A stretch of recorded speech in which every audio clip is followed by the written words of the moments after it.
So tip number one, have a very clear content. Because the top part of the resume is what the recruiter or hiring manager look at the first time. Yeah. So have key informations there with a decent profile summary. Work experience must be there, education and others like training. If you have certification, qualification, volunteering work, why not add those in? Yep. And we're gonna go straight to, yes, this is an example. I saw a picture. Yeah, this is me like maybe 10 years ago, I think. Oh, really? So you are getting younger now. Thank you, Alvin, sweet talker.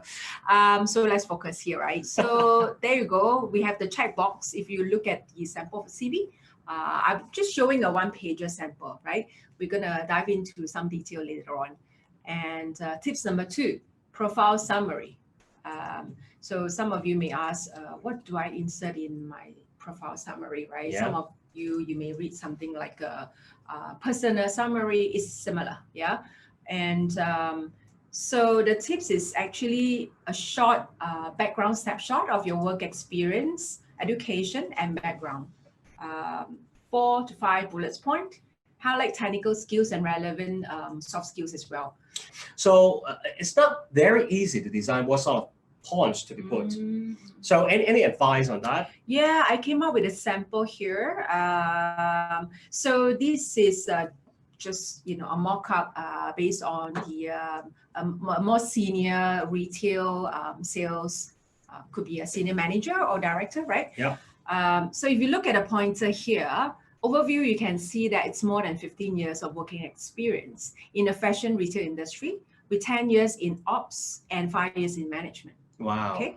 Overseeing sales and merchandising, marketing, promotions with a team of 5. So you see here, this person, it's people manager. Yep. Right? It's very, very clear. And next, highly knowledgeable with handling customer relationship management, CRM system. So you know this guy has some this technical skills, strong leadership skills, stakeholder engagement, and cross collaboration. Wow. Strong team player, right? Straight away you know. And people oriented. It tells you about the personality of this person who love building relationship with customer and provide excellent customer service.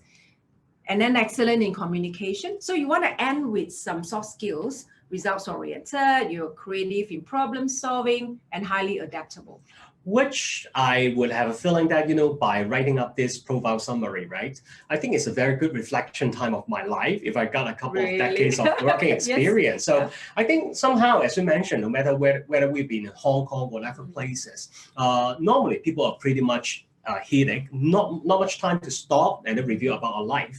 But by writing down our profile, I wish that you guys would have 2 things can be achieved. Number one is a very quick and short summary for people to memorize about you, right? So that is so much important in the resume. And second of all, you feel a bit proud of your own self. I think somehow we need to acknowledge our experience. Yeah. I mean, no matter how hard the situation is right now, by reviewing about your own self, you need to first of all acknowledge how great you have been doing in the previous time. So here is actually a profile summary, not only for the resume, but also for your life review. Yeah. And tip number 3, right? Tailor your resume. What does it mean? Yeah.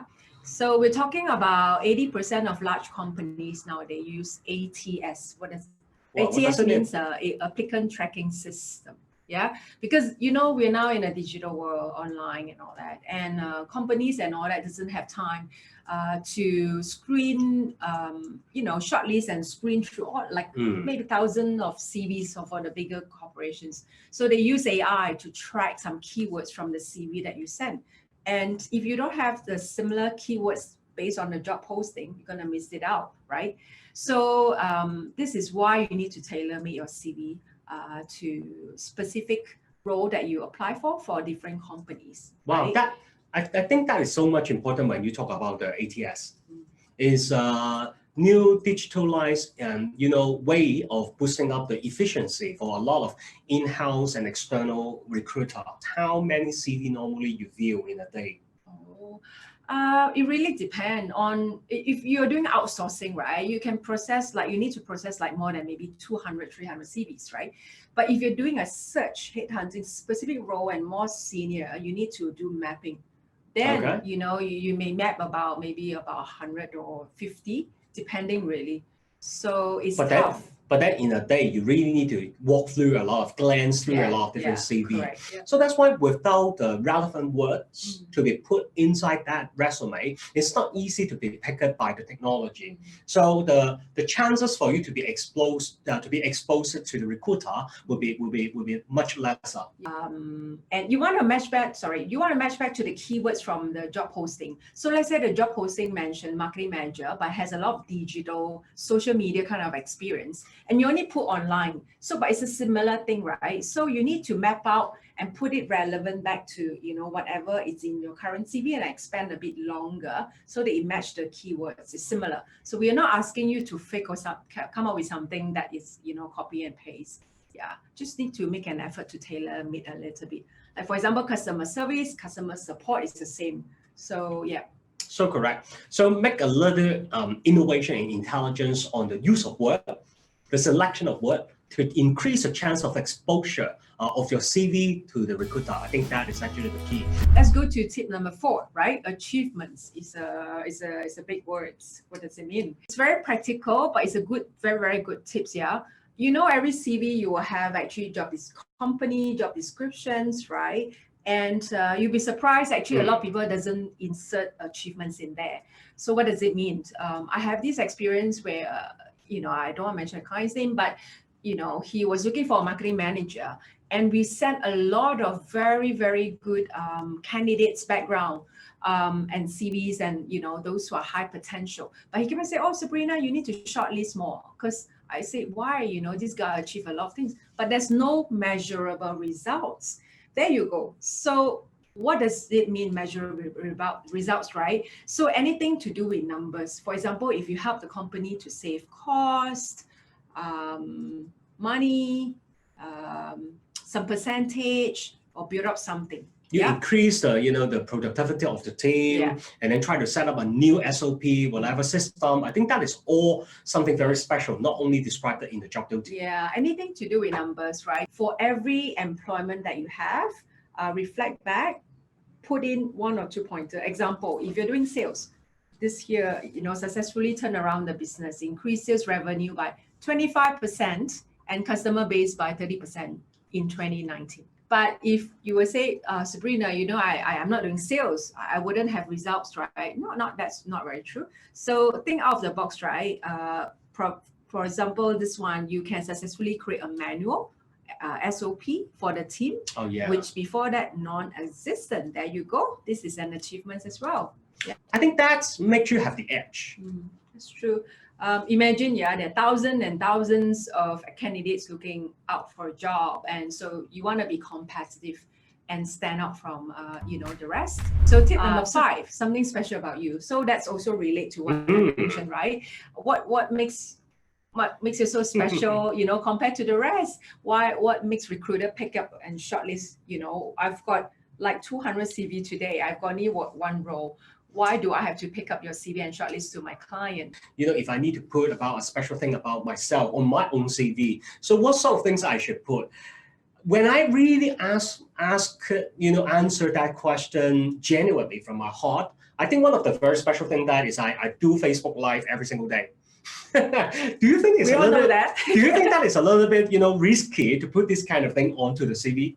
Not really. I think it's great because it shows that you are someone who's creative, proactive, and you do something out of normal work as well, right?